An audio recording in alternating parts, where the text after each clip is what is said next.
السلام علیکم ورحمۃ اللہ وبرکاتہ۔ الحمد للہ حمدا کثیرا طیبا مبارکا فیہ، اللہم صلی وسلم علی نبینا محمد وعلی آلہ وصحبہ وسلم تسلیما کثیرا۔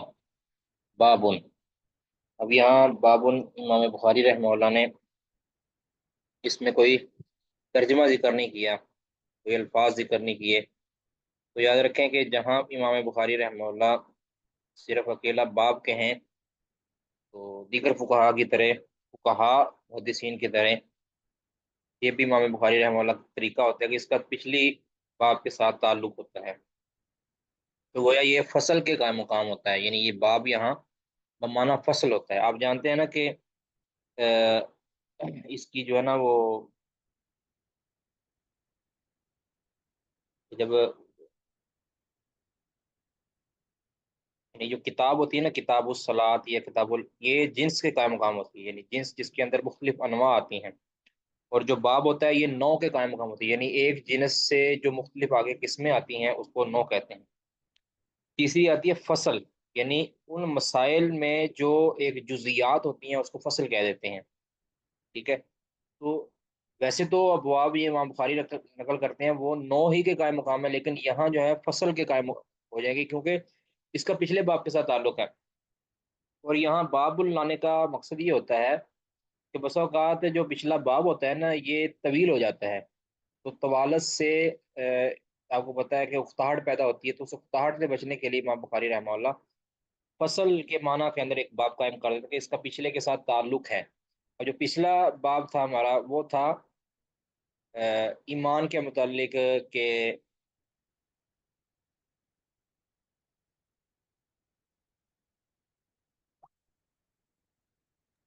معذرت شیخ صاحب، یہ غلطی سے میسج ہوا۔ اچھا، میں نے کہا پتہ نہیں کیا ہو گیا۔ اچھا، یہ پیچھے تھا نا کہ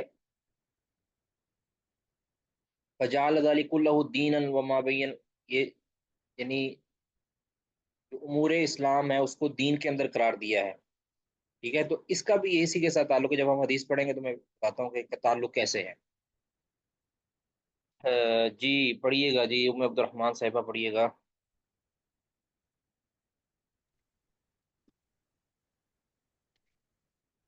ماذا يفعل الشباب إذا قابلوا مشكلة في الحياة الزوجية؟ بعدين موجودة معنا ولا خلاص؟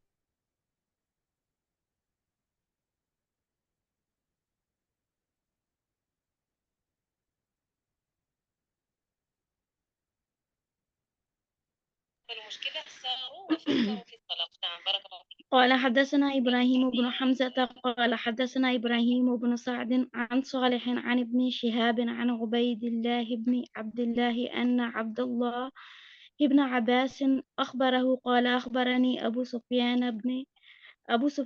بن حرب أن هرقل قال له انا ہرقل، یہ حدیث وہی ہے أن جو پیچھے ہم نے پڑھی ہے نا، 7 نمبر حدیث جو پڑھی تھی تفصیلی حدیث، اسی کا ایک ٹکڑا ذکر کیا ہے کہ ابو سفیان بن حرب عبداللہ بن عباس کہتے ہیں کہ مجھے فرماتے ہیں کہ انا ہرقل قال لہو، کہ ہرقل نے ابو سفیان سے کہا، جی حالت کفر میں، أن هرقل قال له سألتك هل يزيدون أم ينقصون، یعنی میں نے تم سے آپ سے سوال کیا کہ کیا وہ بڑھ رہے ہیں یا کم ہو رہے ہیں، فزعمت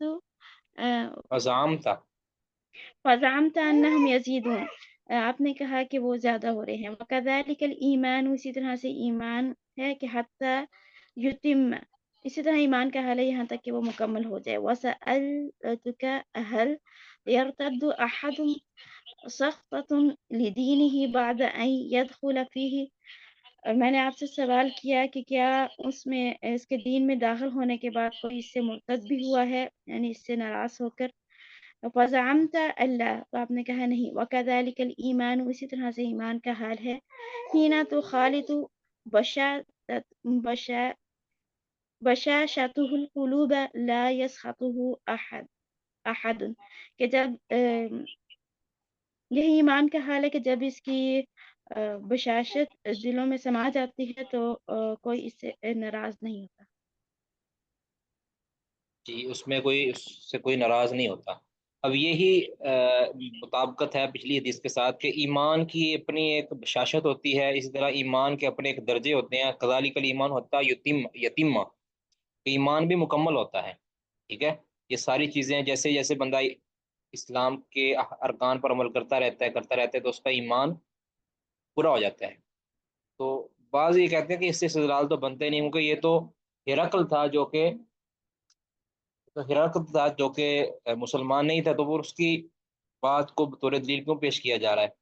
تو یاد رکھیں کہ یہ جو ہرقل کی جو بات تھی، گرچہ وہ کافر تھا، مسلمان نہیں تھا، لیکن اس نے جو ہے نا سابقہ انبیاء کی کتابوں سے یہ ساری چیزیں نقل کی تھی کہ سابقہ انبیاء کے ہاں بھی ایمان کے درجات تھے، اور ایمان کے کیونکہ اس نے کتابیں پڑھی ہوئی تھیں، انجیل و تورات کا ماہر تھا، تو اس لیے اس نے سابقہ کتب کی بنا پر، انبیاء کی کتابوں کی بنا پر انہوں نے یہ بات کہی تھی. اور پھر اس نے جو بات کہی تھی اس کے بعد ابو سفیان نے جو حالت کفر میں اس کو اٹھایا، نقل کیا، اور پھر حالت ایمان کے اندر آگے بیان کیا، تو کسی نے کوئی اعتراض بھی نہیں کیا. نہ ابو سفیان نے اعتراض کیا رضی اللہ تعالیٰ عنہ، اور نہ ہی عبداللہ بن عباس نے آگے نقل کر کے اعتراض کیا، بلکہ اس کو ویسے کا ویسا، کیونکہ ان کے شرع کے ساتھ موافقت تھی تو اس لیے اس کو بیان کر دیا.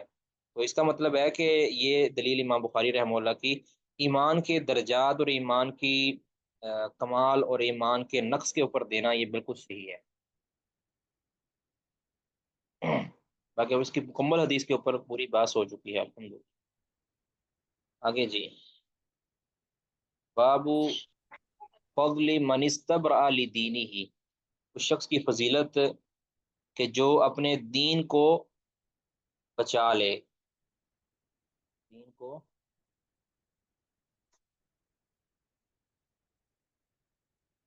بچا لے. کون پڑھیں گے جی؟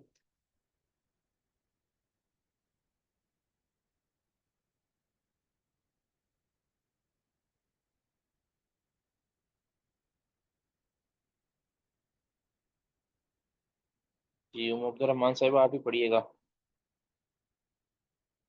ہاں اگر پڑھنا چاہتی ہیں تو.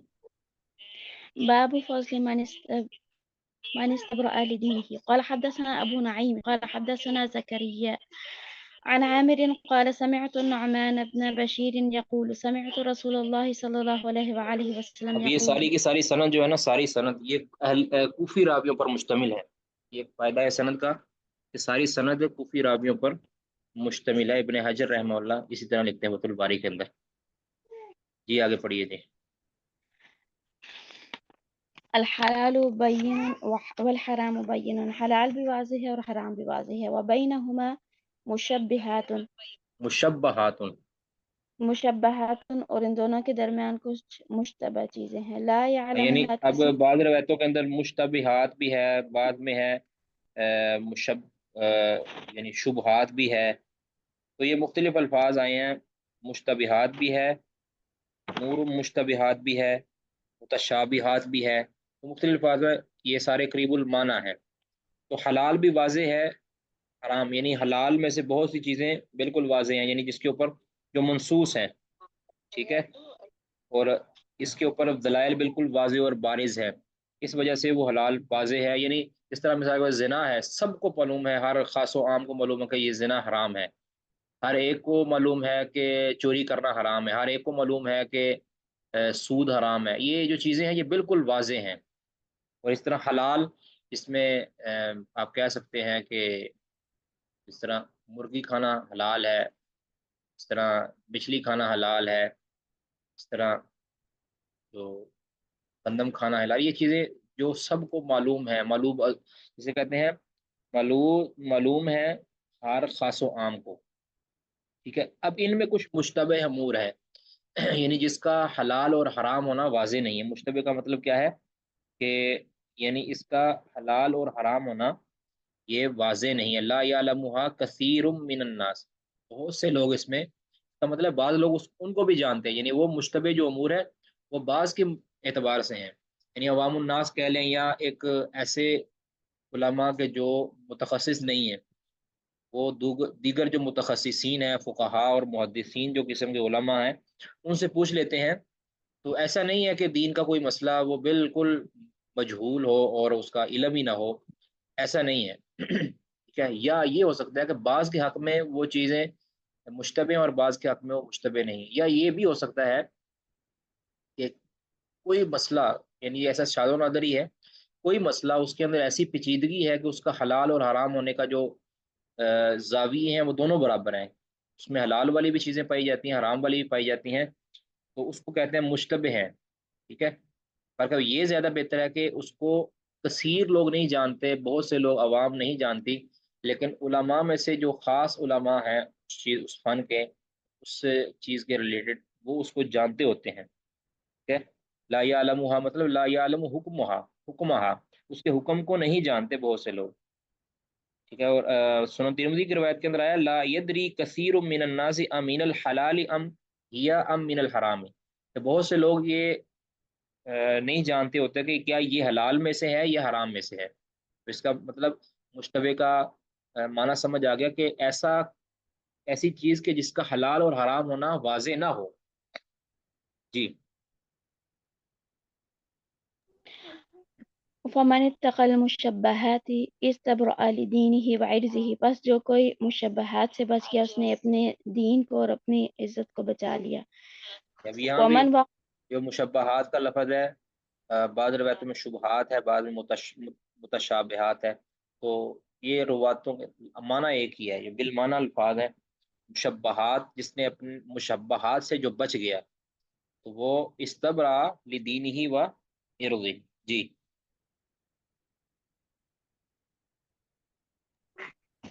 استبرا کا مطلب ہے اس نے بچا لیا لدین ہی، اپنے دین کو، و عرضی اور اپنی عزت کو، یعنی دین سے مراد کہ دین کو بچانے سے مراد ہے کہ اس نے اپنے دین میں کمی کو، یعنی جو دینداری ہے اس میں کمی سے اپنے آپ کو بچا لیا، و عرضی اور اپنی عزت کو بھی بچا لیا، یعنی دین میں کمی سے مراد کہ ایسا کام اس نے نہیں کیا کہ جس کام کی بنیاد پر اس کا ایمان کمزور ہو جائے اور وہ اللہ رب العزت کی عقوبت یا اللہ کی طرف سے سزا کا مستحق ٹھہرے، اور عزت کو کیوں بچا لیا کہ کوئی ایسا کام اس سے سرزد ہو جائے کہ جس میں لوگ اس کے اوپر انگلیاں اٹھائیں اور وہ اس کے مروت کے خلاف کوئی ایسا کام ہو جائے، تو گویا جو شخص مشبہات سے نہیں نہ بچتا، مشتبہ امور سے نہیں بچتا، شبہات سے نہیں بچتا، تو بعید نہیں ہے کہ وہ اللہ تعالیٰ کے حرام کردہ کام کا ارتکاب کر بیٹھے، اور اسی طرح لوگ اس کو جو ہے نا وہ ایسا کام کر بیٹھے کہ لوگ اس کے اوپر انگلیاں اٹھائیں پہ،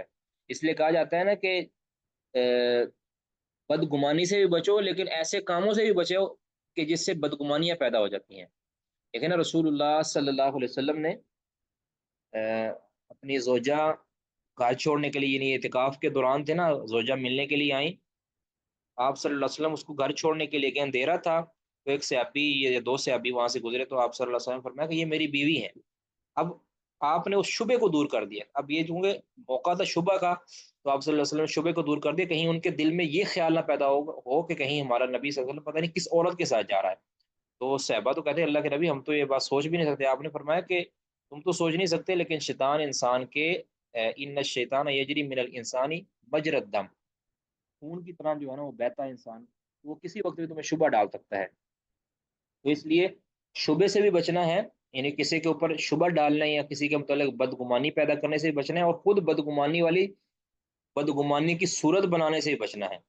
اس لیے سلف جو ہے بے شمار ایسی واقعات ملتے ہیں کہ جس سے ان کو محسوس ہوتا ہے نا کہ سامعین اس میں کوئی شبے کا شکار ہو سکتے ہیں، تو وہ وضاحت کر دیتے تھے بغیر پوچھے ہی، یعنی پوچھتا نہیں تھا ان سے کوئی، لیکن پہلے ہی وضاحت کر دیتے کہ میں نے ایسا اس لیے کیا ہے۔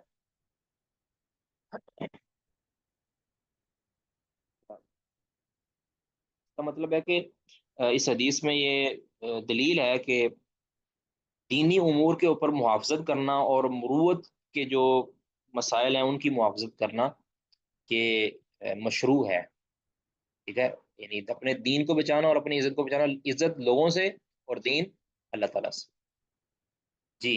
ومن وقع فی الشبہات، اور جو ومن شبہ، وقع فی الشبہات، بس جو کوئی شبہات میں واقع ہو گیا، اب کراع، یہاں اس حدیث کے اندر آگے والے الفاظ نہیں ہیں، تو جبکہ دوسری حدیث کے اندر وہ وقع فی الشبہات آگے کیا آتا ہے کہ فقد وقع فی الحرام، وقع فی الشبہات وقع فی الحرام، تو یہاں اس چیز کی وضاحت نہیں کی گئی، کیونکہ اس کا جو تھا نا، مشروط ہوتا ہے، یعنی شرط کے بعد جزا آتی ہے نا، تو جزا اس کی جو ہے نا وہ محذوف ہے، ٹھیک ہے۔ وقع فی شبہات، جو شبہات میں واقع ہو گیا، فقد وقع فی الحرام، در حقیقت وہ حرام میں واقع ہو گیا۔ آگے پھر مثال دے کر سمجھایا رسول اللہ صلی اللہ علیہ وسلم نے کہ کیسے شبے کے اندر واقع ہونے سے انسان حرام میں واقع ہو سکتا ہے، یعنی اس کے ہو سکتا ہے کہ وہ شبہ جو اس کو شبہ لگتا ہے حقیقت کے اندر وہ حرام ہو، اور وہ پھر شبہات کے اندر جب انسان پڑ جاتا ہے تو پھر انسان تکاسل کا شکار ہو جاتا ہے، اور تکاسل کا شکار ہونے کی وجہ سے وہ بعید نہیں ہے کہ وہ بندہ، کیونکہ انسان ویسے کمزور ہے نا، اپنے اوپر ضبط نہیں رکھ سکتا، بے صبرہ ہے عام طور پہ، یعنی انسان بے صبرہ ہے، وہ تو بہت سے ایسے، جس طرح انسان اعمال بر میں سے تمام اعمال کے اوپر پابندی نہیں نہ کر سکتا فطری طور پر، کہیں نہ کہیں اس سے رہ جاتی ہے اپنی مصروفیت کی بنا پر، اپنی صحت کی بنیاد پر، کسی بھی وجہ سے۔ اسی طرح انسان حدود کے اندر بھی جو چیزیں حرام یا مکروہ ہیں اس کے اندر بھی انسان پابندی نہیں کر پاتا، تو اس کا بہترین حال یہ ہے کہ حرام کام سے دور رہا جائے، ہمیشہ ہمیشہ دور رہا، یعنی ولا تقربوا الزنا، یعنی زنا کے بالکل قریب نہ ہو، یعنی جو بھی مقدمات زنا ہیں، زنا تک پہنچنے کے باعث بنتے ہیں، ان سے بھی دور رہا جائے۔ مثلا غیر محرم کو دیکھنا، مرد کو یا عورت کو غیر محرم کو دیکھنا، یہ زنا تک پہنچنے کا باعث ہے۔ اس طرح ناشائستہ لباس پہننا، یہ زنا تک پہنچنے کا باعث ہے، تو ان چیزوں سے بھی دور رہنا ہے، ٹھیک ہے۔ بے پردہ پھرنا یا بے پردہ خواتین کو دیکھنا، یا بے پردہ عورتوں کے پاس بیٹھنا، یا اور مردوں عورتوں کا اختلاط، یہ ساری چیزیں مقدمات زنا میں سے ہیں، زنا نہیں ہے واضح طور پر، یعنی زنا تو اصل میں ہوتا ہے حرام کا ارتکاب کرنا، اس کو اگرچہ زنا کا اس کے اوپر اطلاق کیا گیا، لیکن یہ زنا وہ والا زنا نہیں ہے جس کے اوپر حد نافذ ہوتی ہے، لیکن چونکہ مقدمات زنا میں سے تھا، تو جو انسان ان میں پڑ جاتا ہے نا، تو پھر وہ قریب ہے کہ وہ، اب ایک شخص جو اپنے اوپر ضبط کرتا ہے کہ میں نے کسی غیر محرم عورت کو یا غیر محرم مرد کو میں نے دیکھنا ہی نہیں ہے، یعنی اس کے اوپر میں نے وہ نظر نہیں رکھنی، تو وہ اس کے چانسز زیادہ ہیں کہ وہ ہمیشہ پاک دامن رہیں، ٹھیک ہے۔ اس طرح ایک وہ شخص ہے کہ جو، یا ایک وہ عورت ہے کہ جو مرد و زن کے اختلاط سے دور رہتی ہے یا رہتا ہے، تو وہ اپنے آپ کو پاک دامن رکھنے میں زیادہ، کہہ لیں کہ زیادہ مستعد رہے گا اور زیادہ بہتر رہے گا، اپنے آپ کو محفوظ رکھ سکے گا۔ تو یہ ہوتا ہے کہ جو بندہ شبہات میں پڑ جاتا ہے، شبہ چونکہ جو حرام یا حلال کے درمیان ہوتا ہے، اس کا معاملہ واضح نہیں ہوتا، یا حرام کے قریب ترین ہوتا ہے، تو کیونکہ اس کے اندر وہ اپنی مرضی کر رہا ہوتا ہے نا، اپنی مرضی کر رہا ہوتا ہے، اس کو اللہ اور اللہ کے رسول کا حکم معلوم نہیں ہوتا اس معاملے میں، تو وہ اپنی مرضی پر چل رہا ہوتا ہے، تو جب اپنی مرضی کے اندر چلتا ہے تو پھر شیطان انسان کو تکاسل کا شکار کر دیتا ہے، اور وہ قریب ہے کہ وہ کسی واضح حرام کام کی طرف بھی پھر چلا جائے۔ اب آگے رسول اللہ صلی اللہ علیہ وسلم نے مثال دے کر سمجھایا ہے، کراعن،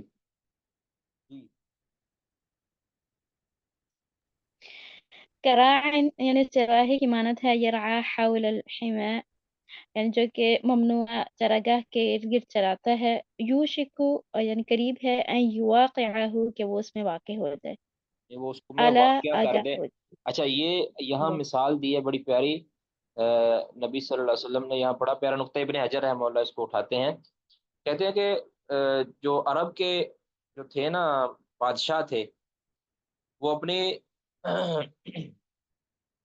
جو اب ان کی جو چراگاہیں تھیں، پہلے ان کے بڑے بڑے ریوڑ تھے، اور ان کی اپنی خاص چراگاہیں ہوتی تھی، تو وہ اس کی حفاظت کرتے تھے، اور کہتے تھے اپنے رعایا کو، اپنے زیر تحت کو کہا کرتے تھے کہ اگر کسی نے اس کے اندر ہماری اجازت کے بغیر اپنا جانور داخل کیا نا، تو اس کو یہ سزا ملے گی، سخت ترین سزا ملے گی۔ اب رسول اللہ صلی اللہ علیہ وسلم نے اسی طرح کی مثال دی کہ جو عرب کے اندر رائج مثال ہے نا، کہ دیکھو جس طرح ایک حاکم یا ایک جو بادشاہ ہے وہ اپنے رعایا کو سخت سے سخت آرڈر جاری کرتا ہے کہ کسی نے بھی ان کی اجازت کے بغیر چراگاہ کے اندر اپنا جانور داخل نہیں کرنا۔ اب جو سمجھدار ہوتا ہے، جو مالک یا بادشاہ سے ڈرنے والا ہوتا ہے، یا اس کے لطف و کرم کی عنایت کرنے والا ہوتا ہے کہ میں اس کی خلاف ورزی نہ کروں، تو وہ اپنے جانوروں کو بالکل بھی چراگاہ کے قریب نہیں لے جاتا، بلکہ دور ہٹا کے رکھتا ہے کہ کہیں میرا جانور میری غفلت کی وجہ سے یا کبھی میری سستی کی وجہ سے جانور کہیں میری غلطی کی بنیاد پر بھی داخل نہ ہو جائے، تو ہمیشہ وہ چراگاہ سے دور ہی رکھتا ہے. یعنی وہ چند چند جو کہہ لیں آپ ایکڑ جو ہے نا، وہ اس کو دور ہی چراتا ہے جانوروں کو. اور جو ہوتا ہے نا بے پرواہ لاپرواہ، اور جس کو کوئی ڈر نہیں ہوتا بادشاہ کا، یا ڈر ہوتا ہے لیکن لاپرواہ ہوتا ہے، تو وہ اپنے جانوروں کو کہتا ہے ٹھیک ہے کوئی نہیں، میں اس کو روک لوں گا. اور سستی کی بنیاد پر وہ پھر جانور کبھی اس میں داخل ہی ہو جاتا ہے، پھر وہ عقوبت کا شکار ہو جاتا ہے. تو اگرچہ وہ اس کے اندر جان بوجھ کے داخل نہیں کرنا چاہتا اپنے جانور، لیکن چونکہ وہ سست ہے، اس بنیاد پر اس کو ڈر اور خوف نہیں ہے، وہ چراگاہ کے قریب جانور چلاتا ہے، تو کبھی اس کی سستی اور غفلت کی بنیاد پہ اس کا جانور اس کے اندر داخل ہو جاتا ہے. تو بیائی نہیں ہی اللہ تعالیٰ کے جو محارم ہیں، ٹھیک ہے، اللہ تعالیٰ کے جو محارم ہیں، جو حرام کردہ یا اللہ کی جو حدود ہیں، یہ اس کی چراگاہیں ہیں. تو اللہ تعالیٰ نے مسلمانوں کو، اپنے مومن بندوں کو حکم دیا ہے کہ اس کے چراگاہ کے قریب نہ ہو، یعنی اس کی حدود کو پامال نہ کریں. تو جو مومن بندہ ہوتا ہے وہ کہہ لیں کہ گناہ سے بائی پاس ہو کر جاتا ہے نا. گناہ جس طرف گناہ ہو اس راستے سے ہٹ کر جاتا ہے، کہیں میں اس کے اندر واقع نہ ہو جاؤں. ٹھیک ہے نا. ایک مومن ہوتا ہے نا، وہ کہتا ہے کہ بھی میں نے زنا سے بچنا ہے، میں نے حرام خوری سے بچنا ہے، میں نے دیگر چیزوں سے بچنا ہے، تو وہ اپنے آپ کو پورا سیکیور کرتا ہے، پورے اپنے، یعنی جتنا اس سے مطلوب ہوتا ہے اس سے زیادہ وہ پیچھے ہٹتا ہے.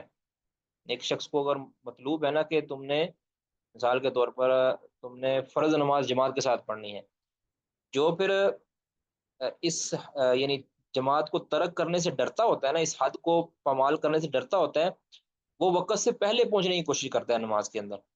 ٹھیک ہے، یعنی بڑھ چڑھ کے وہ کرنے کی کوشش کرتا ہے. اور جو اس میں سستی کرتا ہے کہتے ہیں ٹھیک ہے آخری رکعت مل جائے گی تو میں وہاں پڑھ لوں گا جا کے، آخری رکعت میں. اس طرح وہ شخص ہے جو نماز تو پڑھتا ہے لیکن سستی کے ساتھ پڑھتا ہے، ٹھیک ہے جی ابھی ٹائم باقی ہے، میں پڑھ لوں گا اٹھ کے، میں گھر میں پڑھ لوں گا، میں یہ کر لوں گا. تو پھر بعید نہیں ہے کہ چلو کچھ دن تو وہ پابندی کرے گا. ابھی مثلا عصر کی نماز ہے فرض کیا، عصر کی نماز کہتا ہے بھی ابھی تو ٹائم ہے، میں پڑھ لوں گا تھوڑی دیر. اب ایک وقت آتا ہے کہ وہ پھر اتنی سستی کرتا ہے کہ بالکل وہ سورج کے غروب ہونے تک، بلکہ کئی بار اس کی نماز ہی قضا ہو جاتی ہے. تو یہ ایک طریقہ کار ہے شیطان کا کہ وہ انسان کو تھوڑا تھوڑا کر کے مطمئن کرتا ہے، اور وہ اس کا ذہن بناتا ہے، اس کو مطمئن کر کے جب انسان کی آہستہ آہستہ گناہ کی طرف رغبت کی عادت بنتی جاتی ہے نا، تو پھر وہ انسان کو حرام کے ارتکاب کرواتا ہے. کوئی مومن بندہ جو ہوتا ہے نا، وہ یک لخت گناہ کا ارتکاب کرے تو فوراً تائب ہو جاتا ہے. لیکن جو مومن بندہ آہستہ آہستہ آہستہ آہستہ گناہ کی طرف جاتا ہے نا، تو پھر اس کو توبہ کی توفیق نہیں ملتی، کیونکہ اس کی عادت بن چکی ہے. اس کے لیے وہ حرام حرام نہیں رہتا، وہ اس کے لیے ایک کہہ لیں کہ بس ایک کہتے ہیں ہوا کا جھونکا آیا اور گزر گیا، اس کے لیے وہ ہوتا ہے. ٹھیک ہے، اس لیے اس کے اوپر جو نہیں رینگتی. یہ مثال رسول اللہ صلی اللہ علیہ وسلم نے دی، اور نہایت ہی یہ کہہ لیں کہ اعلیٰ قسم کی مثال ہے. اسلام کی اس حدود و قیود کو سمجھنے کے لیے کافی ہے. آگے پڑھیں جی.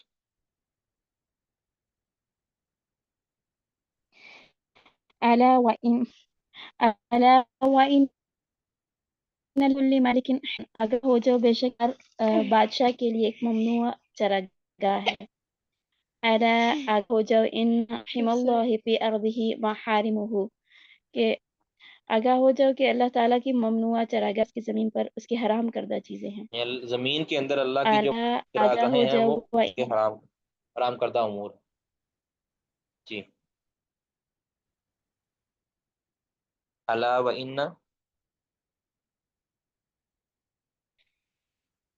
الا و ان فی الجسد وإن في مضغۃ. الجسد مضغة آگاہ ہو جائے کہ ایک جسم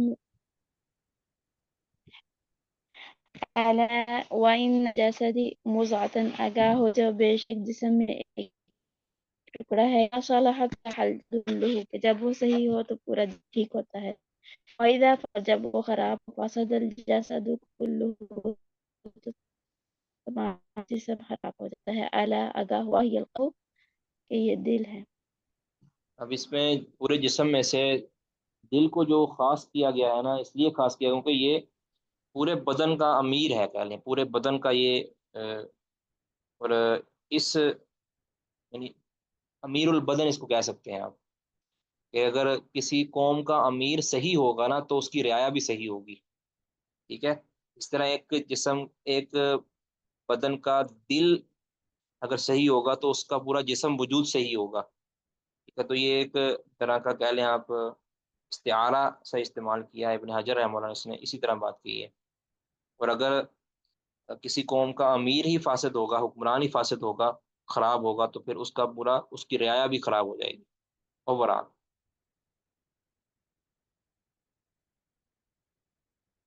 جی کسی کا سوال اس میں؟ جی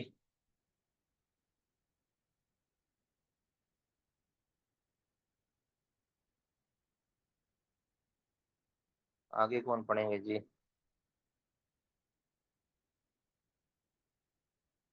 تاجور صاحب پڑھیں گے؟ جی اداء الخمس من الایمان، خمس ادا کرنا یہ ایمان میں سے ہے۔ جی شیخ مطلب خمس آپ جانتے ہیں کہ جہاد کے اندر جو مال غنیمت حاصل ہوتا ہے اس کے پانچویں حصے کو خمس کہتے ہیں، تو اس کے پانچویں حصے کو خمس کہتے ہیں۔ جہاد کے اندر حاصل ہونے والا مال غنیمت اس کا پانچواں حصہ، قرآن پاک نے اس کو فَإِنَّ لِلَّهِ خُمُسَهُ، کہ اللہ کے لیے ہے اس کا خمس۔ جی اب یہ ایمان میں سے ہے، خمس کو ادا کرنا یہ بھی ایمان میں سے ہے، اس کی دلیل نیچے آ رہی۔ جی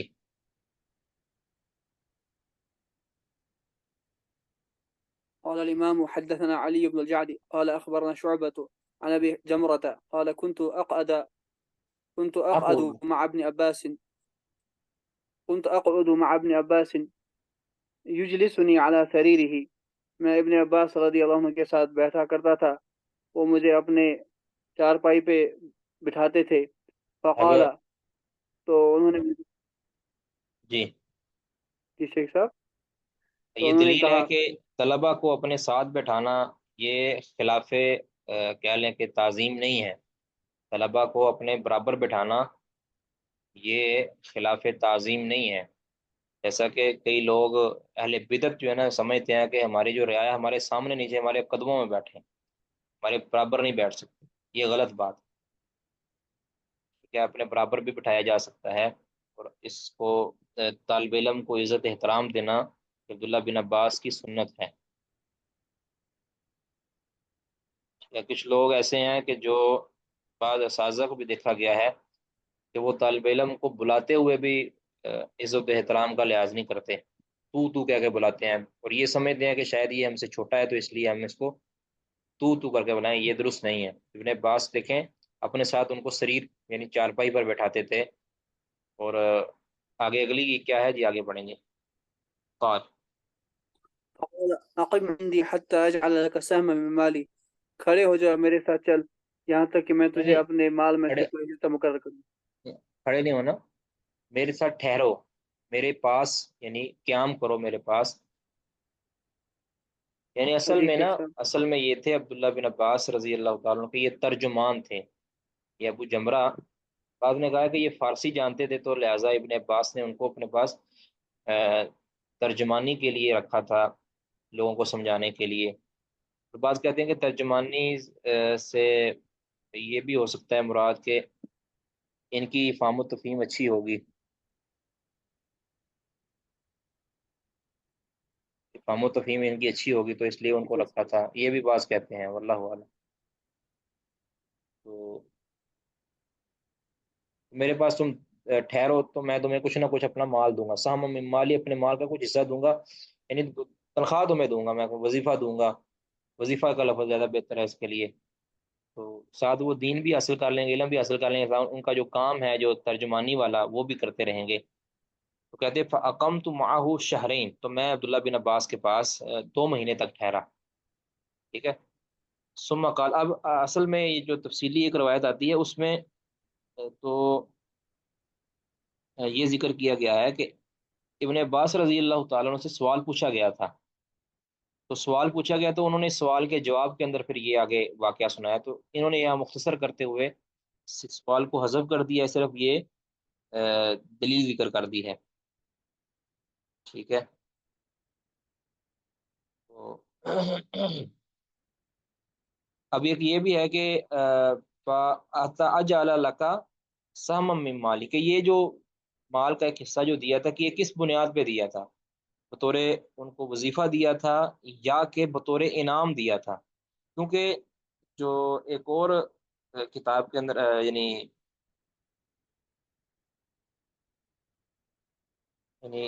حج کے اندر، کتاب الحج کے اندر ایک روایت آتی ہے، اس کے اندر ابو جمرہ رضی اللہ رحمہ اللہ نے ایک خواب دیکھا تھا.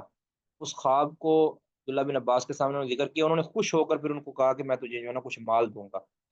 تو ممکن ہے کہ دونوں بنیادوں پر بھی کچھ مال اس کے لیے دیا ہو اور کچھ مال وہاں جو ترجمانی کی بنیاد پہ دیا ہو، کیونکہ یہ روایت تو ظاہر کرتی ہے کہ یہ 2 مہینے یہاں ٹھہرنے کی وجہ سے ان کو مال دیا تھا. اور وہ روایت جو ظاہر کرتی ہے کتاب الحج کے اندر جو آتی ہے صحیح بخاری کے اندر ہی، وہ ظاہر کرتی ہے کہ وہ جو خواب کو سنایا تو خوش ہو کر ان کو جو ہے نا وہ انہوں نے کچھ مال دیا. تو ممکن ہے دونوں کی وجہ سے کچھ مال اس وجہ سے دیا، کچھ اس وجہ سے دیا ہو، اللہ عالم.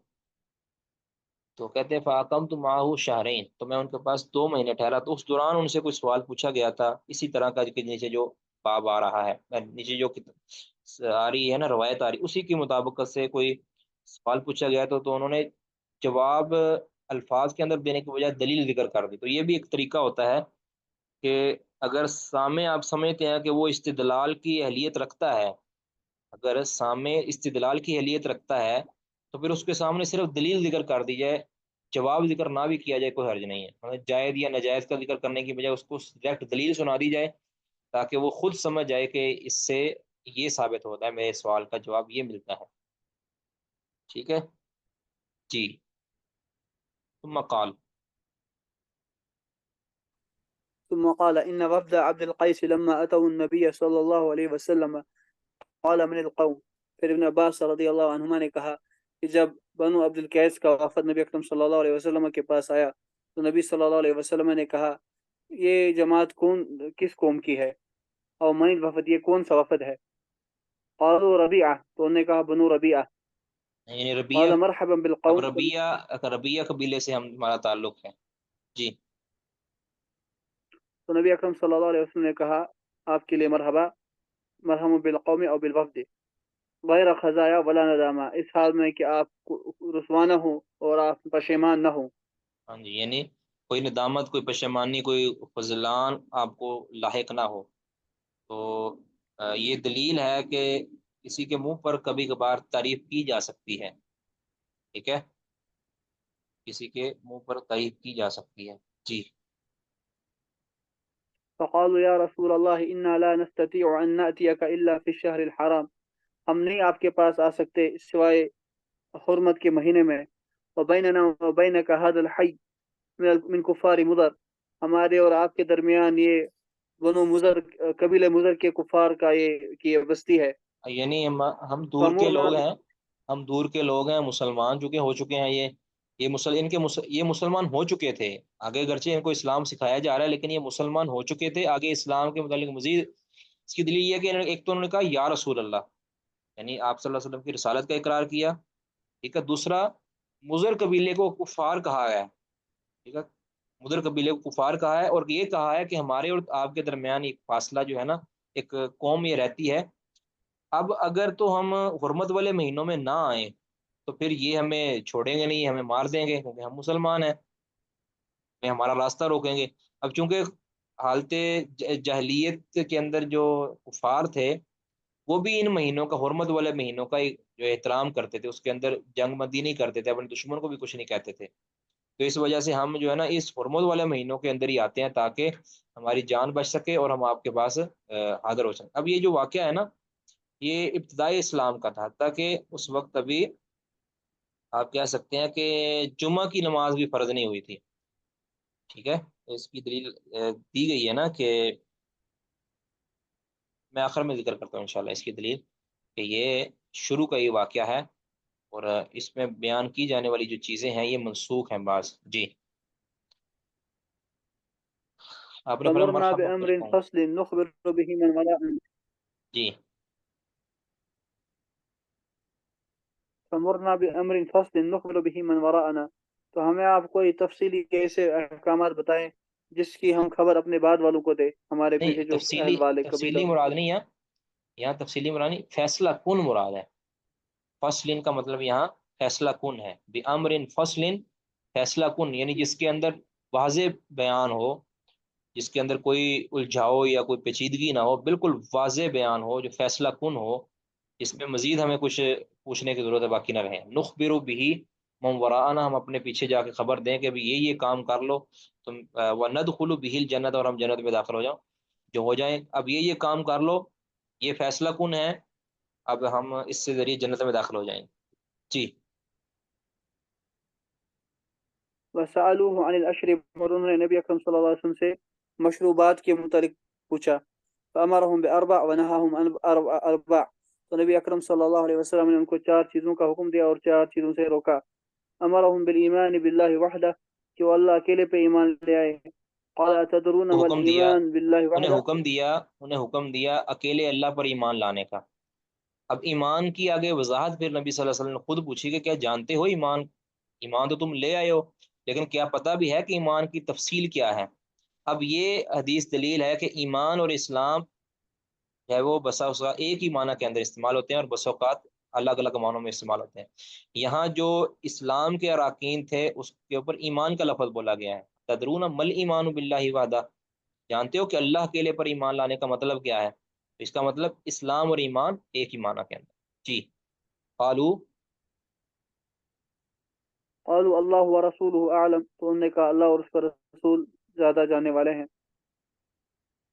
قال شہادت ان لا الہ الا اللہ وان محمدا رسول اللہ، ایمان یہ ہے کہ تم گواہی دو اللہ کے بغیر کوئی بھی معبود نہیں اور محمد صلی اللہ علیہ وسلم اللہ کے رسول ہیں، اس کا مطلب ہے کہ وإقام الصلاة وإيتاء بعض جیسے کہتے الزکاة ہیں نا کہ وصيام۔ بعض کہتے ہیں کہ مسلمان ہونے کے لیے صرف توحید کی گواہی دینا کافی ہے، شہادت رسالت کی گواہی دینا کافی نہیں، یہ اس کا رد ہے۔ نبی صلی اللہ علیہ وسلم ان کو سکھا رہے ہیں کہ گواہی کس کی دینی ہے؟ لا الہ الا اللہ کی بھی اور محمد الرسول اللہ کی۔ جی، اگلے ہے اقام الصلاۃ ایتاء الزکاۃ۔ جی۔ نماز قائم کرنا، زکوٰۃ ادا کرنا، صیام رمضان، وان تعطوا من المغنم الخمس، اور روزے رکھنا رمضان کے، اور یہ کہ تم خمس غنیمت کے مال میں سے خمس نکالو۔ ہاں، غنیمت کے مال میں سے تم نے خمس نکالنا ہے، اس کا حکم دیا۔ اب یہ اس ٹائم اگرچہ کیونکہ وہ نو مسلم تھے تو ان کو اس چیز کا حکم دے دیا آپ نے، اس میں حج کا ذکر نہیں کیا، ہو سکتا ہے اس وقت حج فرض نہ ہوا ہو، یقیناً فرض نہیں ہوا تھا اس ٹائم حج، اور رمضان کے روزے فرض ہو چکے تھے، اس وجہ سے آپ نے اس کا حکم دے دیا۔ جی۔ ونهاهم عن اربع، انہیں ان کو 4 چیزوں سے روکا، عن الحنتم والدباء والنقیر والمزفت، حنتم سے، دبا سے، نقیر، اور یہ اس یہ 4 قسم کے برتن ان کو استعمال کرنے سے کہ اس میں 4 قسم کے برتنوں نبیذ کو بنائی جائے استعمال یا کرنے سے بچوں منع کی۔ کیا ہے، یعنی ان کے اندر نبیذ بنانے سے رسول اللہ صلی اللہ علیہ وسلم نے منع کر دیا۔ یہ شروع اسلام کا واقعہ ہے، اس کے بعد اس کی اجازت دے دی گئی ہے، یعنی یہ چونکہ برتن خاص یہ برتن تھے کہ جو شراب بنانے کے اندر استعمال کیے جاتے تھے، تو شراب کی عادت کو دور کرنے کے لیے اس چیز کو جو ہے نا تدریجاً اس سے منع کر دیا گیا، ان برتنوں کو، کیونکہ اس کے اندر جو جوش جلدی آ جاتا ہے، اس کو نبیذ کو جوش جلدی آ جاتا ہے، تو وہ اس کے اندر فرق معلوم نہیں ہوتا عام طور پہ، اور ویسے بھی جن کی عادت یہ ہو کہ وہ شراب ان برتنوں کے اندر بناتے ہوں تو ان کے لیے پھر اس کو چھوڑنا ذرا مشکل ہو جاتا ہے۔ تو کئی ایک اس میں اہل علم نے وجوہات بیان کی ہیں، تو انتم کہتے ہیں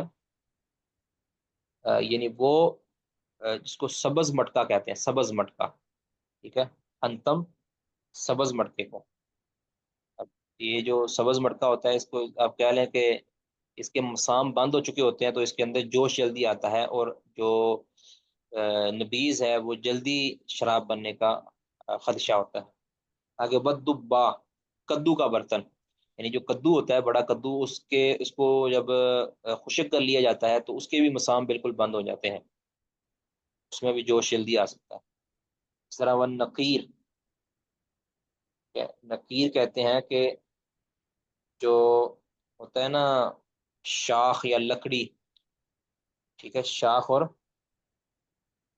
لکڑی، اس کا جو بنایا جو برتن بنایا جاتا ہے نا اس کو اندر سے کھوکھلا کر کے، ٹھیک ہے.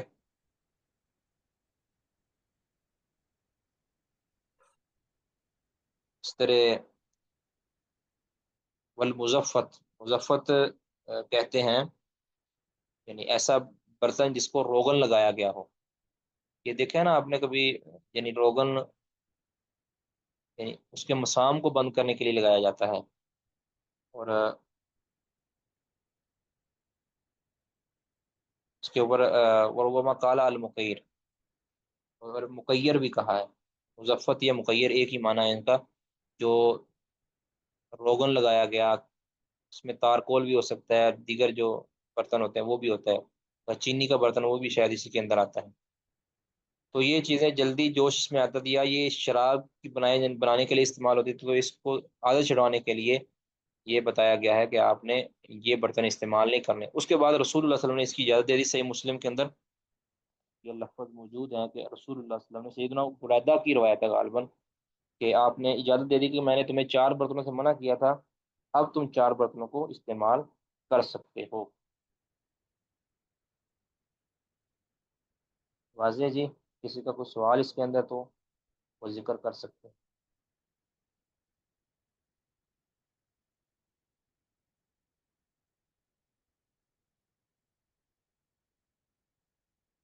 جی کوئی نہیں، کوئی مسئلہ نہیں ہے اس میں.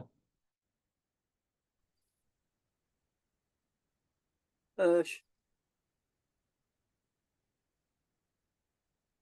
یہ آپ اگر کی میں بات. 4 چیزوں جن کا جی حکم دیا تھا 4 چیزوں کا، وہ کون سی جی 4 چیزیں ہیں؟ اس میں نا یہ دیکھیں، یہ جو اقام الصلاۃ، ایتاء زکوٰۃ، صیام رمضان، وان تو من المغنم، بعض نے کہا ہے کہ یہ 4 چیزیں ہیں، اور باقی شہادتین تو اصل تھا، وہ تو وہ ظاہر ہے اس کا اقرار تو وہ کرتے ہی تھے. بعض نے کہا ہے کہ یہ 4 چیزیں، آخری والی جو 4 چیزیں یہ ذکر کی ہیں، اور شہادتان اس پر زائد تھا، ٹھیک ہے. اور بعض کہتے ہیں کہ شہادتین بھی ایک تھا، لیکن جو وَأَنْ تُؤْتُوا مِنَ الْمَغْنَمِ خُمُسَ جو ہے نا، اس کو یہ اصلا زکوٰۃ کے اندر شامل تھا، تو اس کو جو ہے نا کہہ لیں کہ کل سے ایک جز ذکر کر دیا کہ یہ زکوٰۃ کے اندر ہی شامل تھا. بلکہ یہ چیزیں 5 ذکر کی ہیں، بتائیے 4 کا حکم دیا تھا. تو یہ کیونکہ آپ نے فرمایا تھا نا کہ ایمان لاؤ اللہ تعالیٰ پر، تو ایمان کی پھر تفصیل آپ نے بیان کر دی، اور وہ تفصیل گرچہ شہادتین بھی اس میں شامل ہے، لیکن اس کو کہہ لیں کہ ایک، کیونکہ وہ اصل میں ان کو معلوم تھا، اس لیے آپ نے آگے کا 4 ذکر کر دیں. بہر کیف یہ اس کی مختلف توجیحات یہی کی گئی ہیں کہ اس کو یا تو آخری کو زکوٰۃ کے اندر شامل کر لیا جائے، یا شہادتین کو چونکہ اصل وہ اس کا اقرار کر چکے تھے، اس لیے ان کو حکم دینے کا وہاں فائدہ نہیں تھا. اگلی وہ چیزیں جو ہے نا، جس کو کہہ رہے ہیں اگلی چیزیں جو پرفارم کرنی ہیں، وہ چیزیں رسول اللہ صلی اللہ علیہ وسلم نے حکم دے دیا. واللہ عالم. برکت بیان اسی طرح ہوا ہے. واضح جی؟ آگے جو 4 چیزوں سے منع کی ہے وہ تو سامنے ہی ہے، ان تب تبا، نقیر اور مزفت.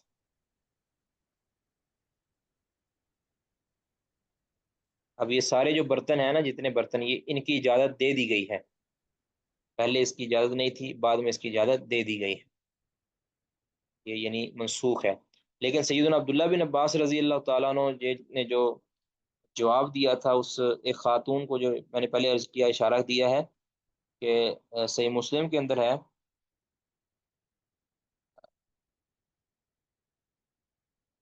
ایک عورت عبداللہ بن عباس کے پاس آئی تھی اور پوچھ رہی تھی کہ مٹکے کے اندر جو نبیذ بنانا، مٹکے کے اندر، تو سیدنا عبداللہ بن عباس نے منع کر دیا ان کو. تو کہتے ہیں پھر میں نے کہا، یعنی ابو جمرہ کہتے ہیں میں نے کہا کہ ابن عباس، میں تو اس سبز مٹکے کے اندر نبیذ بناتا ہوں، اور اس کو پھر پیتا بھی ہوں، اور میرا پیٹ جو ہے نا وہ گڑ گڑ کرتا ہے. تو سیدنا عبداللہ بن عباس فرماتے ہیں کہ ایسا اس کو نہ پیا کرو، ٹھیک ہے، اگرچہ وہ شہد سے زیادہ میٹھی کیوں نہ ہو، اس کو نہ پیا کرو.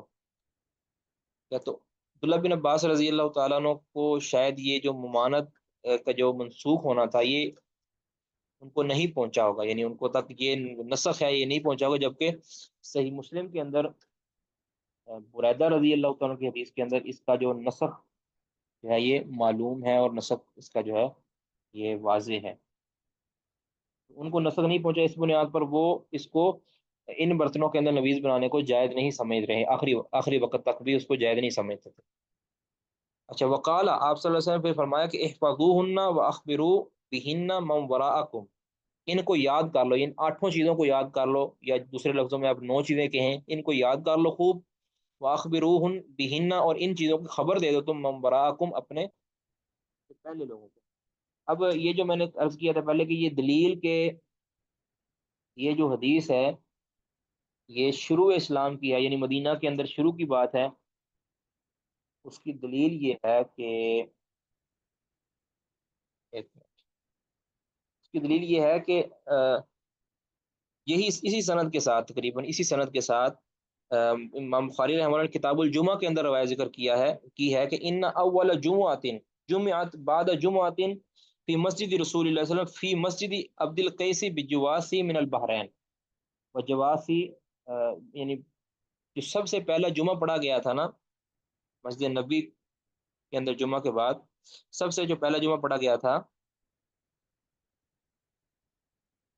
وہ تھا عبد القیس والی مسجد میں، یعنی عبد القیس جو قبیلہ قیس، عبد القیس کی نا، یہ بجواسی من البحرین، یہ بحرین کے ایک علاقہ ہے، ٹھیک ہے، ایک بستی ہے، وہاں پہ سب سے پہلے جمعہ پڑھا گیا تھا۔ تو یہ دلالت کرتا ہے کہ یہ جو عبد القیس قبیلہ جو ہے نا، یہ جو مسلمان ہو کے آیا تھا وفد عبد القیس، یہ اسلام سارے بستیوں سے پہلے یہ اس مسلمان ہوئے ہیں۔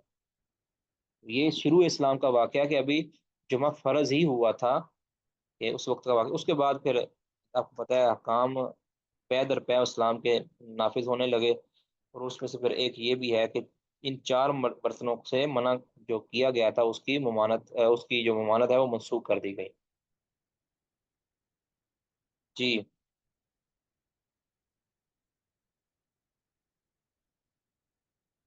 واضح جی، کسی کا کوئی سوال تو نہیں ہے پیچھے؟ شیخ صاحب واضح ہے الحمدللہ۔ بارک اللہ فیک۔ کوئی سوال کو پڑھنا چاہتا ہے آگے؟ نہیں تو پھر پڑھیے گا جی، تاجور بھائی اگر کوئی اور نہیں پڑھنا چاہتا، ویسے پڑھنا چاہیے، اور اوروں کو بھی پڑھنا چاہیے، لیکن اگر کوئی نہیں پڑھتا تو پھر آپ پڑھیں جی۔ اس کا بھی کوئی ترتیب بناتے ہیں جی، لازم کر دیتے ہیں پڑھنے کو، تاکہ جو ہے نا سب تیاری کر کے آیا کریں، پڑھنے کو لازم کرتے ہیں انشاءاللہ۔ جی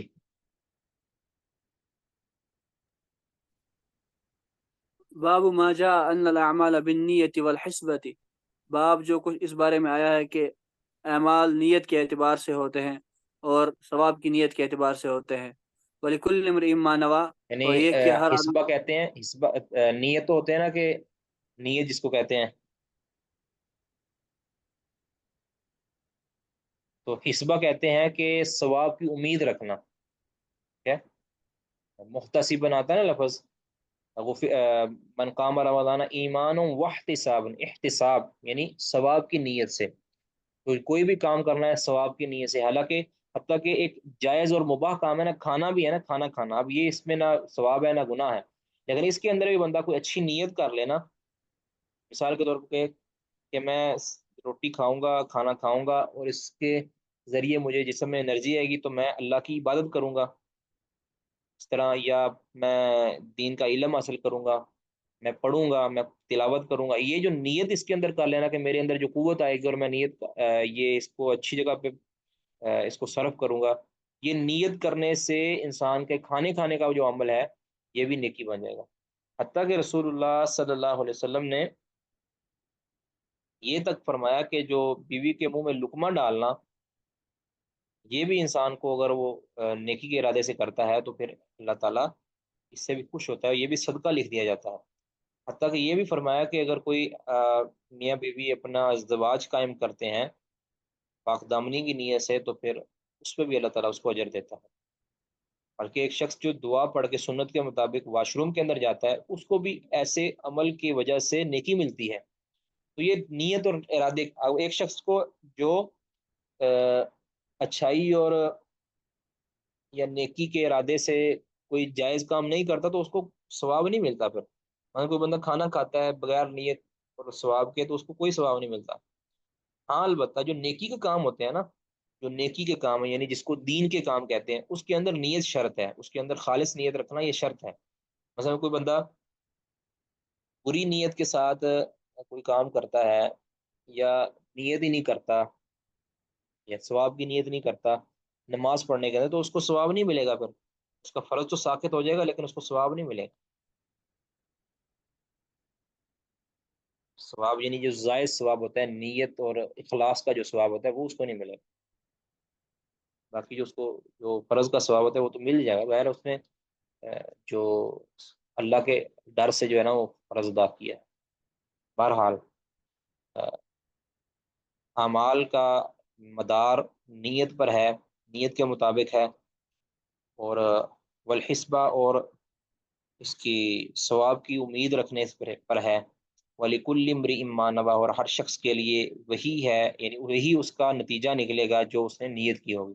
خیر نیت ہے، پہلے عرض کیا نیت والے چیپٹر کے اندر پہلے عرض کیا تھا کہ نیت ہر ایک شخص کی ہوتی ہے، ارادہ اور نیت ہر ایک کی ہوتی ہے، لیکن آگے نیت کا نتیجہ کیا نکلتا ہے. تو جس طرح کی اچھی نیت ہوگی تو اچھا نتیجہ نکلے گا ثواب کی صورت کے اندر یا دنیا کی جزا کی صورت کے اندر، اور اگر بری نیت ہے تو پھر اس کا نتیجہ بھی برا ہی برآمد ہوگا.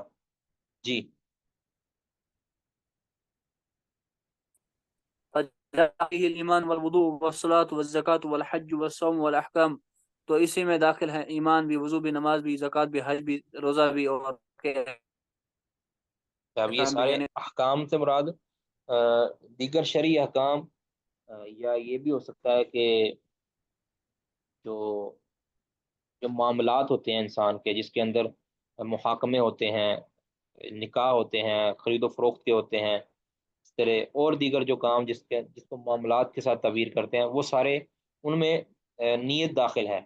ان میں یہ معاملہ ان میں بھی داخل ہے کہ نیت کا اعتبار ہوگا. نیت کی جائے تو اس کا ثواب ملے گا، نیت نہیں کی جائے گی یا بری نیت کی جائے گی اس کا ثواب برا ملے گا، یعنی اجر برا ملے گا. جی وقال الله تعالى قل يعمل على شاكلته. اور اللہ تعالیٰ کا فرمان کہ آپ کہہ دو کہ ہر کوئی بندہ اپنے طرز پر یعنی اپنی نیت پر عمل کرتا ہے، علی نیت. اپنی نیت کے مطابق عمل کرتا ہے، جس کی طرح کی اس کی نیت ہوگی اسی طرح کا وہ عمل کرے. جی ونفقۃ الرجل علی اہلہ یحتسبها صدقہ.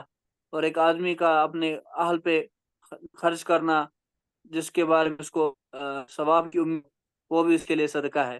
یعنی ثواب کی اس حال میں کہ وہ ثواب کی نیت کرے، ثواب وقال کا ولا یقین رکھے، تو اس کو اس کی صدقہ لکھ دیا جاتا ہے اس کا.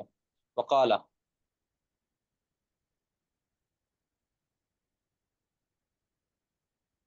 نبی صلی اللہ علیہ وسلم نے فرمایا، وقالا سے مراد نبی صلی اللہ علیہ وقال وسلم نے ولكن فرمایا. جہاد ونیہ. اور نبی اکرم صلی اللہ علیہ وسلم، جی پڑھیے جی. نبی اکرم صلی اللہ علیہ وسلم نے فرمایا لیکن جہاد اور نیت ہے. جہاد اور اب وہ یہ اس حدیث کا ٹکڑا ہے کہ جس میں آپ نے فرمایا لا ہجرت بعد الفتح، یعنی فتح کے بعد ہجرت نہیں. فطر ہجرت باقی نہیں رہی. اب یہ نہیں جو مکہ والی جو ہجرت ہے وہ باقی نہیں رہی، لیکن اب جہاد اور نیت ہے. یعنی اب تمہیں ہجرت کرنے کے آنے کی ضرورت نہیں ہے، لیکن جہاد کرو اور اچھی نیت رکھو، اخلاص کی والی نیت رکھو، تو اس پہ تمہیں ثواب ملے گا. جی پڑھیے جی. قال حدثنا عبد الله بن مسلمة قال أخبرنا مالك عن يحيى بن سعيد عن محمد بن وقاص عن عمر الله صلى الله عليه وسلم قال الأعمال بالنية ولكل امرئ ما نوى. فمن كانت هجرته إلى الله ورسوله فهجرته إلى الله ورسوله، ومن كانت هجرته لدنيا يصيبها أو امرأة يتزوجها فهجرته إلى ما هاجر إليه. یہاں سے استدلال یہ ہے کہ سبھی گزر گئے. نیت، اعمال جو ہیں یہ نیت پر منحصر ہیں. جس طرح کی نیت ہوگی اس کو اسی طرح کا اجر ملے گا. اگر کوئی دنیا کی نیت رکھتا ہے ہجرت کے اندر، مثال دے کر سمجھایا نا، ہجرت کے اندر جو کوئی اللہ اور اللہ کے رسول کی نیت رکھتا ہے، اس کو راضی کرنے کی نیت رکھتا ہے، تو اس کی ہجرت اللہ کے ہاں بھی یہی کاؤنٹ ہوتی ہے، اس کو اسی کے مطابق اجر ملتا ہے. اور جس کی دنیا فقط دنیا کو حاصل کرنا ہو یا کسی عورت سے شادی رچانا ہو تو اس کی ہجرت اسی طرف بھی لکھی جائے گی، یعنی اس کو ثواب نہیں ملے گا اس پر. ٹھیک ہے جی، یہ واضح ہے بالکل، اس پر بحث ہو چکی ہے، آگے پڑھیں جی۔ قال حدثنا حجاج بن منهال قال حدثنا شعبة قال أخبرني عدي بن ثابت قال سمعت عبد الله بن يزيد عن أبي مسعود عن النبي صلى الله عليه وسلم قال إذا أنفق الرجل على أهله يحتسبها، جب آدمی خرچ کرے گا اپنے اہل پر اس ثواب کی امید سے، فهو له صدقہ، تو وہ اس کے لیے صدقہ ہے۔ بات بالکل واضح ہے جی، آگے۔ قال حدثنا اب یہ الحكم بن ایک نافع منٹ ایک قال منٹ ایک أخبرنا منٹ شعيب۔ ایک منٹ، ویسے تو جو چیزیں خرچ کرنا شوہر کے ذمہ ہے نا، مثلا روٹی کپڑا اور مکان لے دینا اپنی حیثیت کے مطابق، یہ تو شوہر کے ذمہ ہے، لیکن اپنے ذمہ داری کے اندر بھی اگر وہ اچھائی کی امید رکھتا ہے نا، اگر وہ نیکی کی ارادہ کر لیتا ہے تو اللہ تعالیٰ اس کو بھی صدقہ بنا دے گا اس کا، یہ اللہ کا فضل ہے، اللہ تعالیٰ جس کو چاہے دے۔ اب یہ صدقے سے مراد یہ نام، یعنی نام اس پر صدقہ کا بولا گیا ہے، مطلب اس کا ثواب ہے، یعنی اللہ تعالیٰ اس کو ثواب ادا، ورنہ اس کا حکم وہ صدقے والا نہیں ہے، یعنی جو صدقہ مثال کے طور پر یہ جو کیا اسے کہتے ہیں بنو ہاشم کے اوپر صدقہ حرام ہے نا، یہ وہ والا صدقہ نہیں ہے۔ اب اس پہ تو سب کا اتفاق ہے، ابن حجر رحمہ اللہ نے اس پر بڑی پیاری بات لکھی ہے کہ اس پہ تو سب کا اتفاق ہے کہ جو ہاشمیہ عورت ہے اس کے اوپر شوہر کا یعنی خرچ کرنا یہ جائز ہے۔ اب اس کے اندر وہ اگر کوئی شوہر امید رکھ لے گا، اب صدقہ تو وہ ہوگا، لیکن یہ وہ والا صدقہ نہیں ہے کہ جس صدقے کو بنو ہاشم کے لیے حرام کیا گیا۔ تو یہ صدقہ بمانا ثواب ہے، یعنی جس طرح صدقے کا ثواب ہے اس طرح اس کا ثواب ملتا ہے جی۔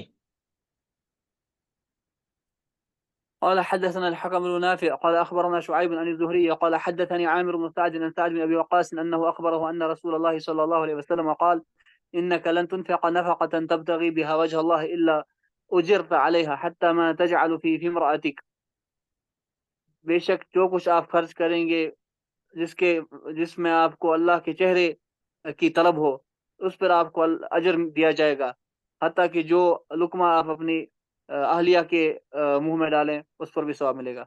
ہاں، یہ جو شادی شدہ ہیں وہ اس پر عمل کریں انشاءاللہ، اجر دے اللہ تعالیٰ، اجر دے گا۔ محسن صاحب آپ اس پر لازمی عمل کریں انشاءاللہ،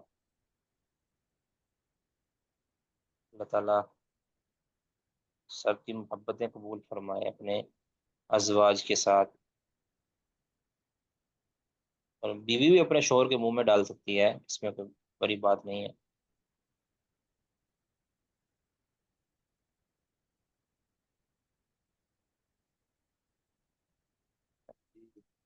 نمک تیز ہو تو مسکرا دیں، کوئی بات نہیں، نمک تیز ہو جاتا ہے کبھی کبھی۔ اچھا جی، ایک حدیث رہ گئی جی، وہ دو حدیثیں رہ گئی، پڑھ دیں جی وہ بھی۔ جی شیخ، جو آپ مناسب سمجھیں۔ جی میرا تو خیال پڑھ دیتے ہیں انشاءاللہ، ذرا مختصر پڑھ دیں گے، یہ تفصیل نہیں بیان کریں گے۔ بابن قول النبی صلی اللہ علیہ وسلم الدین النصیحہ، کہ نبی صلی اللہ علیہ وسلم کا فرمان کہ دین خیر خواہی کا نام ہے، سراپا خیر خواہی ہے۔ نصیحہ جو ہوتا ہے نا، یہ النصیحہ جو ہے یہ اصل تو کہتے ہیں خالص کرنے کسی چیز کو خالص کرنا، تو گویا انسان جو نصیحت کسی کی کرتا ہے، خیر خواہی کرتا ہے، تو وہ اب انتہائی خلوص کے ساتھ اس کے ساتھ کوئی بھی معاملہ کرتا ہے، جو بھی اس کے حقوق ہوتے ہیں اس کو خلوص کے ساتھ ادا کرتا ہے، تو اس کے لیے نصیحت، اس کو یعنی دین سراپا خیر خواہی ہے۔ تو للہ ولی رسولہ ولی ائمۃ المسلمین وعامتہم، اللہ کے لیے، اللہ کے رسول کے لیے، اور مسلمانوں کے ائمہ کے لیے، اور عام، اس کو ہندی میں کہتے ہیں عام جنتا کے لیے، تو یہ ان کے لیے دین خیر خواہی کا نام ہے۔ اب امام بخاری رحمہ اللہ نے ان الفاظ والی جو حدیث ہے نا دین النصیحہ، یہ ادھر نہیں ذکر کیونکہ وہ ان کی شرط پر نہیں تھی۔ صحیح مسلم کے اندر یہی حدیث صحیح سند ظاہر ہے، اس کی سند تو صحیح ہے، تو اس کے اندر یہ موجود ہے تفصیل کے ساتھ، یا دین النصیحہ قلنا یا رسول اللہ لمن، کس کے لیے؟ آپ نے فرمایا للہ ولی رسولہ ولی ائمۃ المسلمین ولی عامتہم، تو وہ صحیح مسلم کے اندر موجود ہے، امام بخاری کی شرط پر نہیں تھی، اس لیے انہوں نے یہاں وہ صرف اس کی طرف اشارہ کر دیا قول نبی کہہ کر، لیکن اس کو ذکر نہیں کیا۔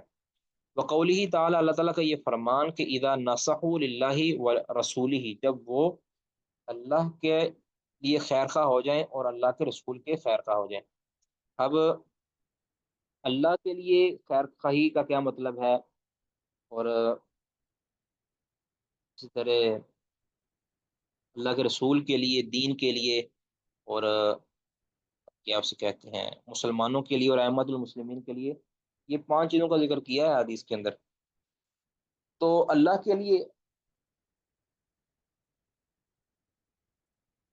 لیے نصیحت کا مطلب کیا ہے، اللہ کے لیے خیر خواہی کا مطلب کیا ہے کہ اللہ تعالیٰ کو ان تمام صفات کے ساتھ یا ان تمام معاملات کے ساتھ متصف کیا جائے جس کا وہ اہل ہے، ٹھیک ہے، اور اللہ رب العزت کے لیے خشوع و خضوع اختیار کیا جائے، اللہ کے ہر حکم کی جو ہے وہ بجا آوری کی جائے، ہر ممنوع کام سے رکا جائے، یہ اللہ کے لیے نصیحت ہے۔ یعنی دین کا اللہ کے لیے خیر خواہ ہونے کا مطلب یہ ہے کہ ہم اللہ کو وہ حق دیں جو اللہ اس کا اہل ہے، ٹھیک ہے، اور اللہ رب العزت کی مخالفت کرنے والوں سے انسان برات کا اظہار کرے، اور اللہ کی نافرمانی سے انسان گھبرائے، یہ ساری چیزیں جو ہیں یہ اللہ کے ساتھ خیر ہے۔ جس طرح عیسیٰ علیہ الصلوۃ والسلام کے جو عیسیٰ علیہ السلام نے اپنے حواریوں سے کہا، من انصاری الی اللہ قال الحواریون نحن انصار اللہ، ہم اللہ کے انصار ہیں، یعنی اللہ کے خیر خواہ ہیں، مطلب اللہ کے دین کے خیر خواہ۔ تو اب نصیحت کتاب اللہ سے مراد کیا ہے؟ کتاب ہی، اللہ کی کتاب کے لیے خیر خواہی سے مراد یہ ہے کہ آپ اس کا علم حاصل کریں، اس کا علم آگے سکھائیں، اس کے جو حروف ہیں، اس کے جو احکام ہیں ان کو مانیں صدق دل سے، اس کو سمجھیں، پھر آگے پہنچائیں، اس پر عمل کریں، اور اس کو جناب اس کی تحریف سے بچیں، دوسروں کو بھی اس سے بچائیں، اور اس کے اوپر جو رد کرنے والے ہیں ان کا آپ رد کریں۔ یہ یعنی کتاب اللہ کی حفاظت اور کتاب اللہ کا قیام، یہ کتاب اللہ کی نصیحت ہے۔ اب رسول اللہ صلی اللہ علیہ وسلم کے ساتھ نصیحت، یا رسول اللہ صلی اللہ علیہ وسلم کی خیر خواہی کا مطلب یہ ہے کہ نبی صلی اللہ علیہ وسلم کی تعظیم بجا لائی جائے، اور نبی صلی اللہ علیہ وسلم کی زندگی کے اندر ان کی مدد کی جائے، اور فوت ہونے کے بعد بھی آپ کی مدد کی جائے، مطلب آپ کی سنت کو زندہ کیا جائے، اس کی تعلیم حاصل کی جائے، اس کو سکھایا جائے، اور نبی صلی اللہ علیہ وسلم کی اقتداء کی جائے تمام افعال و اقوال کے اندر، آپ صلی اللہ علیہ وسلم سے بھی اتباع کی جائے، اور آپ کا اتباع کرنے والوں سے بھی اتباع کی، یعنی آپ کے جو محبوب ہیں اور آپ کے جو محب ہیں سب سے محبت کی جائے۔ یہ رسول اللہ صلی اللہ علیہ وسلم سے محبت ہے، یعنی رسول اللہ صلی اللہ علیہ وسلم سے یہ خیر خواہی ہے۔ اور ائمۃ المسلمین کے ساتھ خیر خواہی کا مطلب یہ ہے کہ جب تک وہ اسلام کے اوپر قائم رہیں تب تک ان کے ساتھ کھڑے رہنا، ٹھیک ہے، ان کی مدد کرنا، اگر کہیں ان سے غلطی ہو تو ان کو متنبع کرنا اچھے انداز کے ساتھ، ان کے لیے دعا گو رہنا، اس طرح جہاں کہیں وہ درست کریں ان کو اپریشیٹ کرنا، اور ان کے ماتحت رہنا، ٹھیک ہے، یہ ان کو جو ہے ائمہ مسلمین یعنی جو حکمران ہیں، اگر اس سے مراد ائمۃ المسلمین سے مراد حکمران، اسی طرح جو مسلمانوں کے علمی ائمہ ہیں نا، یاد رکھ، ایک تو ہے کہ انتظامی جو ائمہ ہیں ان کی بھی خیر خواہی کرنی ہے، ایک جو انسان کے علمی ائمہ ہیں، ٹھیک ہے، جو مقتدا ہیں، انسان کے پیشوا ہیں، ان کی بھی نصیحت، ان کے لیے بھی خیر خواہی کا معاملہ کرنا ہے۔ وہ کس طرح کہ جو ان کے ساتھ محبت کرنی ہے، ان کے ساتھ عقیدت رکھنی ہے، ان کے علوم کو حاصل کرنا ہے، اور ان کے علوم کو پھیلانا ہے، ان کے متعلق حسن ظن رکھنا ہے، یعنی ان کو وہ مقام دینا ہے کہ جو کتاب و سنت کے اندر ان کا مقام متعین ہے۔ اور آگے عامۃ المسلمین، عام مسلمان جو ہیں ان کے لیے نصیحت یا خیر خواہی اسلام کی ایک کس معنی کے اندر ہے کہ ان کے لیے ہمیشہ شفقت کرنی ہے ان کے ساتھ، یعنی یعنی رعایا کے اوپر شفقت کرنا، حکمرانوں کا شفقت کرنا، وہ یہ ہے، یا آپس کے اندر بھی رعایا کے ساتھ، یا حکمران رعایا کے ساتھ وہ محبت والا معاملہ کرے، اور ان کے لیے آسانیاں پیدا کرے، اور ان کو تکلیف دینے سے بچائے، اور اگر عام ان کو دینی رہنمائی دے، ٹھیک ہے، اور ان کو اسلام پر کاربند رکھنے کے لیے ہر طرح کا بندوبست کرے، ان سے تکلیفوں کو دور کرے، ان کے لیے وہی چیز پسند کرے جو اپنے لیے پسند کرتے ہیں، اور ان کے لیے وہی ناپسند کرے جو اپنے لیے ناپسند۔ یہ ساری چیزیں جو ہے نا، یہ الدین النصیحہ کی خیر اس حدیث کو جو ہے نا، اس حدیث کو بڑا مقام حاصل ہے، بلکہ بعض علم کہتے ہیں کہ یہ ربع دین میں سے ارباع الدین، یعنی دین چوتھائی دین اس حدیث کے اندر ہے۔ بعض نے کہا کہ ثلاثی دین اس یعنی ثلاثی یہ دین کا ثلاثی ہے، ٹھیک ہے، ٹوٹل جو دین ہے نا اس کا ایک تہائی اس حدیث کے اندر بیان کر دیا گیا، اور بعض نے تو یہ کہا کہ کلی دین اس کے اندر بیان کر دیا گیا ہے۔ بہرحال یہ بہت ہی کہہ لیں آپ جو بنیادی حدیث ہے، اس کو پڑھیے جی آگے۔ قال حدثنا مسدد قال حدثنا يحيى عن إسماعيل قال حدثني قيس بن أبي حازم عن جرير بن عبد الله قال بايعت رسول الله صلى الله عليه وسلم على إقام الصلاة وإيتاء الزكاة والنصح لكل مسلم۔ میں نے رسول اللہ صلی اللہ علیہ وسلم سے بیعت اس پر کی، نماز قائم کرنے پر اور زکوٰۃ دینے پر، اور ہر مسلمان کے لیے خیر خواہی اختیار کرنے پر۔ یعنی اب اس میں ساری چیزوں نے ذکر نہیں کی، یا تو راوی نے اختصار کر دیا ہے کہ اقام الصلاۃ ایتاء الزکوٰۃ حج وغیرہ یہ ساری چیزیں تھیں، لیکن انہوں نے اختصار کر کے جو یہاں ذکر کر دی ہیں، دو چیزیں ذکر کی ہیں، اور تیسری جو ہے نا والنصح لکل مسلم، ہر مسلمان کے لیے نصیحت کرنی ہے، چاہے مسلمان وہ حکمران ہو چاہے وہ عام آدمی۔ جی اس کی وضاحت ہو چکی ہے۔ قال حدثنا ابو النعمان قال نہیں بعض حدثنا روایتوں ابو میں پھر عوانة۔ بعض روایتوں میں بھی یہ بھی ہے نا فیما استطاعت، جس جتنی تم استطاعت رکھتے ہو، اس طرح پیچھے ہم نے مسلم کے اندر پڑھ لیا۔ جی قال حدثنا ابو النعمان قال حدثنا ابو عوانة عن زياد بن علاقة قال سمعت جرير بن عبد الله يقول يوم مات المغيرة بن شعبة، جس دن مغیرہ بن شعبہ رضی اللہ عنہ کی وفات ہوئی، اس دن میں نے جریر بن عبداللہ کو کہتے ہوئے سنا، قام فحمد اللہ، جریر بن نہیں کیا، عبداللہ کھڑے ہوئے، ہاں جریر بن عبداللہ کو کہتے ہوئے سنا۔ جی جریر بن عبداللہ کھڑے ہوئے اور پھر اللہ کی حمد بیان کی، واسنا علیہ، اور اللہ کی تعریف بیان کی، وقال، اور کہا، علیکم باتقاء اللہ وحدہ لا شریک لہ، تم پر اللہ کا تقوی اختیار کرنا فرض ہے، اللہ اکیلے کا جس کا کوئی بھی شریک نہیں، والوقار والسکینہ، اور تم پر وقار اور سکینت لازم ہے، حتی یاتیکم امیر، یہاں تک کہ تمہارے پاس امیر آ جائے، فانما یاتیکم الان، کیونکہ وہ تمہارے یہ پاس ابھی امیر آ سے رہا ہے۔ مراد ہمارے پاس امیر آئے کون مراد؟ وہ خود سیدنا یعنی، معاویہ رضی اللہ عنہ۔ اچھا خود، جی ایسا میں سمجھا کہ شاید سیدنا معاویہ کی بات ہو رہی ہے۔ یعنی یہ خود اصل میں اپنے آپ کو مخاطب کر رہے ہیں نا، اپنے آپ کی یعنی وہ ذکر کر رہے ہیں اپنے بارے میں۔ جی جی شیخ صاحب، یعنی اب جریر بن عبداللہ اپنے بارے میں کہہ رہے ہیں، یہاں تک کہ میں تمہارے پاس آؤں، جی فانما یاتیکم الان، کیونکہ ابھی وہ تمہارے پاس آ رہا ہے۔ یعنی وہ امیر تمہارے پاس ابھی آ رہا ہے۔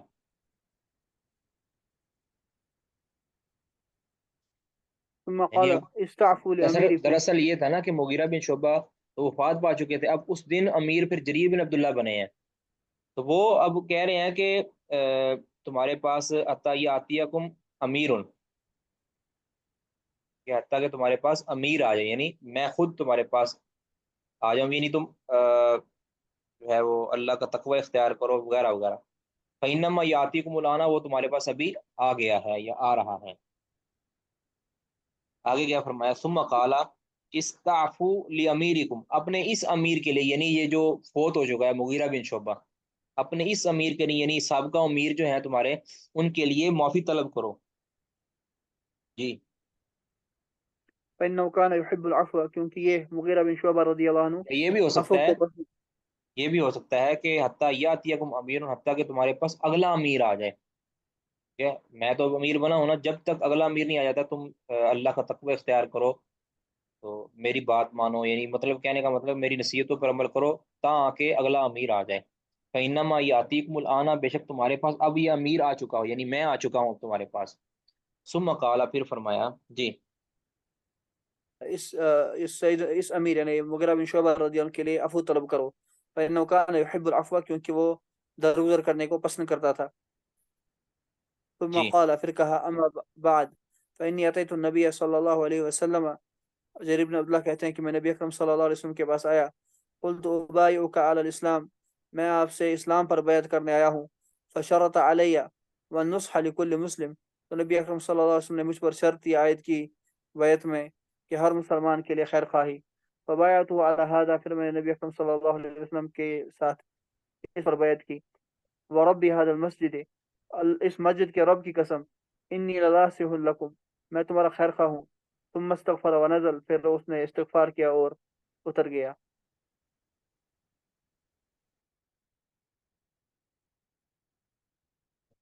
اب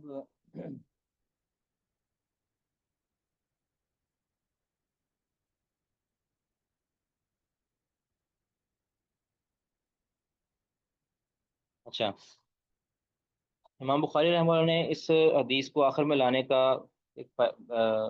جو ایک نقطہ ذکر کیا جاتا ہے کہ امام بخاری نے اس حدیث کو آخر میں کیوں لے کر آئے، کہ جس طرح یہ کہہ رہے ہیں نا کہ میں تمہاری نصیحت کرتا ہوں وغیرہ وغیرہ، امام بخاری رحمہ اللہ بھی اس کو آخر میں لے کر آئے کہ میں نے تمہارے پاس کتاب الایمان ذکر کر دیا ہے، اور یہ نصیحت کرنا یہ بھی ایمان میں سے ہے، تو لہٰذا میں بھی تمہاری نصیحت کرتا ہوں تمہیں، اور اس ایمانیات کو محفوظ کر لو اور اس کی حفاظت کرو. تو یہ اختتام کے طور پر انہوں نے جو ہے نا اس کو ذکر کر دیا ہے. اس طرح ثم استغفر وان نزل، یہ بھی یعنی یہ بھی اختتام کی طرف اشارہ ہوتا ہے نا. جس طرح جریر بن عبداللہ نے مسلمانوں کی خیر خواہی کی ہے نا، اور گناہوں کی بخشش اور دوسروں کے لیے معاف کرنے کا جو مطالبہ کیا تھا، میں بھی تم سے اسی طرح کا مطالبہ کرتا ہوں. تو یہ ہمارا کتاب الایمان مکمل ہوا بتوفیق اللہ. آگے ہماری جو غالباً کون سی کتاب ہے جی آگے؟ اب